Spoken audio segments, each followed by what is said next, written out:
জুলাই সনদের আইনি ভিত্তি পিআর পদ্ধতিতে জাতীয় নির্বাচন সহ ৫ দফা দাবিতে রাজধানীতে সমাবেশের পর এবার বিভাগীয় পর্যায়ে বাংলাদেশ জামায়াত ইসলামীর বিক্ষোভ।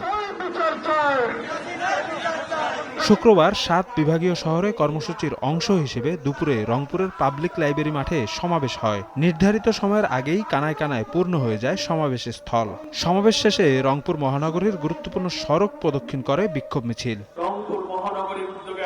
মিছিলের আগে সমাবেশে প্রধান অতিথির বক্তব্যে দলটির সেক্রেটারি জেনারেল মিয়া গোলাম পরোয়ার বলেন, বিদ্যমান রাষ্ট্রীয় কাঠামোয় নির্বাচন হলে দেশে আবার ফ্যাসিবাদ তৈরি হবে। এ সময় পিআর পদ্ধতিতে নির্বাচন জনগণ চায় কিনা তা জানতে সরকারকে গণভোট দেবার আহ্বান জানান তিনি। এই বিদ্যমান রাষ্ট্রীয় কাঠামো যদি থাকে তাহলে এর মধ্যে দিয়ে নতুন ফ্যাসিবাদের জন্য সকল দলের প্রতিনিধিত্বের মধ্য দিয়ে একটি অংশীদারিত্বের সরকার আসলে কর্তৃত্ববাদী সরকারের শাসন চালাতে পারবে না যারা, তারা পিআর ঠেকাতে। চায়ের সাথে সবাই খোঁজে প্রিয় দোস্ত, শুধুমাত্র প্রাণ টোস্ট। আমার দোস্ত প্রাণ টোস্ট। গোলাম পরোয়ার বলেন, একটি পক্ষ সরকারকে চাপ প্রয়োগ করে প্রভাবিত করার চেষ্টা করছে। রাজনৈতিক আধিপত্য সৃষ্টি করে আর কেউ ক্ষমতা কুক্ষিগত করতে পারবে না বলেও হুঁশিয়ারি দেন তিনি। মনে রাখবেন, গায়ের জোরে দেশ শাসন করার দিন শেষ হয়ে গেছে। সেই বাংলাদেশ এখন আর সেই বাংলাদেশ নয়।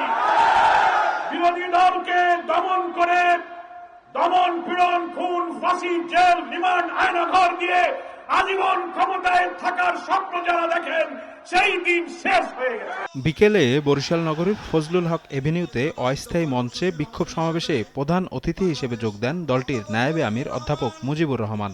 বলেন, নির্বাচনে প্রভাব বিস্তারকারীদের জনগণ প্রত্যাখ্যান করবে।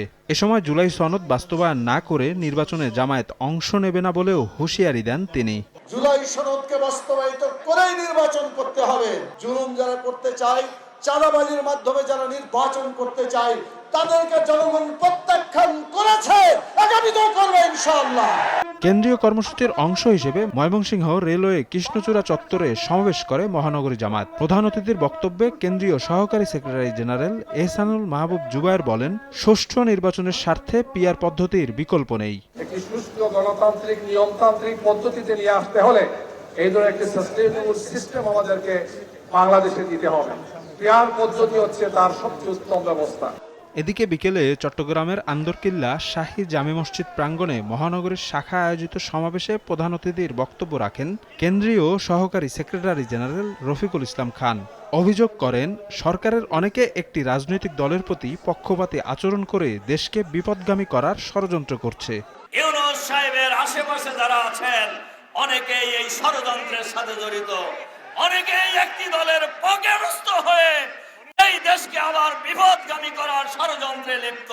কেন্দ্রীয় কর্মসূচির অংশ হিসেবে এদিন সিলেট, খুলনা, ময়মনসিংহ সহ অন্যান্য বিভাগীয় শহরে বিক্ষোভ সমাবেশ ও মিছিল করে জামায়াত। শফিক মুন্সি, সময় সংবাদ।